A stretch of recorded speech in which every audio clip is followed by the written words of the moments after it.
All right, so today we're diving into a book that's less of a business guide and more of a rebellion against the modern workplace. It's called It Doesn't Have to Be Crazy at Work, and it's built on a pretty radical idea that your job can and actually should be calm. Seriously, just think about it for a second. That phrase is practically a default greeting now, right? It's so normal we don't even blink. But the authors of this book, who are the founders of Basecamp, they actually stopped and questioned it. And they came to the conclusion that this constant state of crazy isn't just bad for us, it's completely unnecessary. This quote just perfectly nails the tone of the book. It's direct, it's unapologetic, and it's basically saying that whole idea of burnout being a requirement for success, yeah, that's nonsense. This isn't just about feeling a little better, it's about working smarter, by just refusing to play the game of workplace madness. So, how in the world did we get here?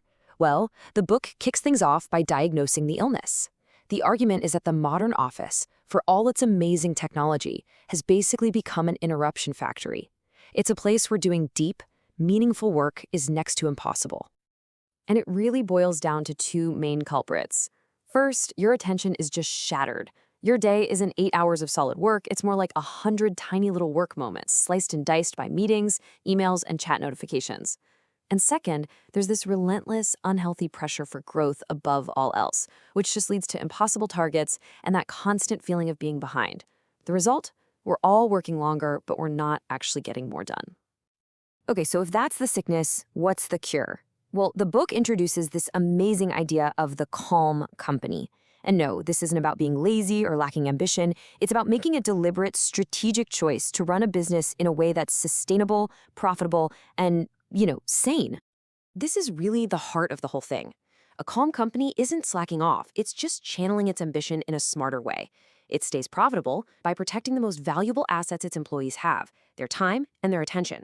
That means sticking to a 40-hour work week and, this is key, favoring asynchronous communication. That's what gives people the space for that deep, focused work we were talking about.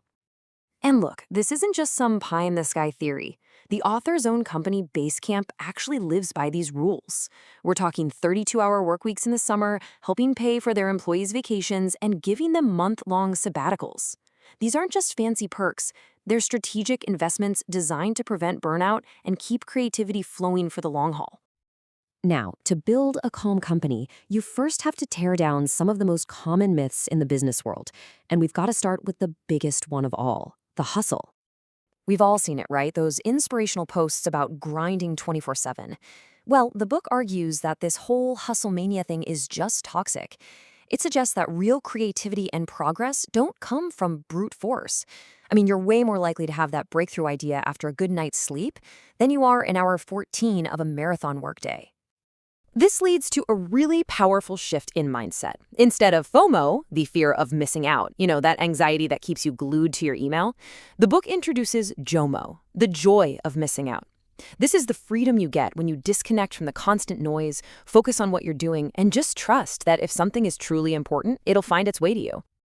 Okay, this next one might be the most counterintuitive idea in the entire book. No goals. Yeah, you heard me right. The authors argue that most corporate goals are just arbitrary, made-up numbers. They create a ton of stress, and even worse, they can lead to bad behavior. People stop focusing on doing good work and start focusing on just hitting the number, even if it means cutting corners. The alternative? Just do the best work you can every single day. Okay, so let's shift from the philosophy of calm to how you can actually put it into practice. This whole section is about learning to defend your most precious resource, your time and your attention. The book makes a really simple but profound point here. An hour of work isn't always an hour of progress. A single uninterrupted 60-minute block is so much more valuable than 4 15-minute chunks that are broken up by distractions. In those fractured little bits of time, you're constantly switching gears and losing momentum, which makes any real deep work basically impossible. And the book has the perfect name for this problem: Calendar Tetris. It's that game we all have to play where our colleagues can just drop meeting blocks into any open slot, completely fracturing our day. The solution they propose is pretty radical. Make calendars private. This forces people to actually ask for your time and justify the interruption instead of just taking it. It puts respect back into the equation. You know that little green dot in your chat app? It's a trap. It creates this expectation that you're available right now and basically invites interruptions. The calm approach is to just get rid of it. Assume everyone is busy doing their work.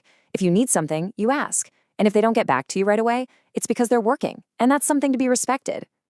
Here's a super elegant solution for the chaos of the typical open plan office: library rules. The idea is to treat the office like, well, a library, a space where everyone just instinctively understands that it's a place for quiet, focused work. It's a simple shift in mindset that can completely transform a distracting environment into a productive one.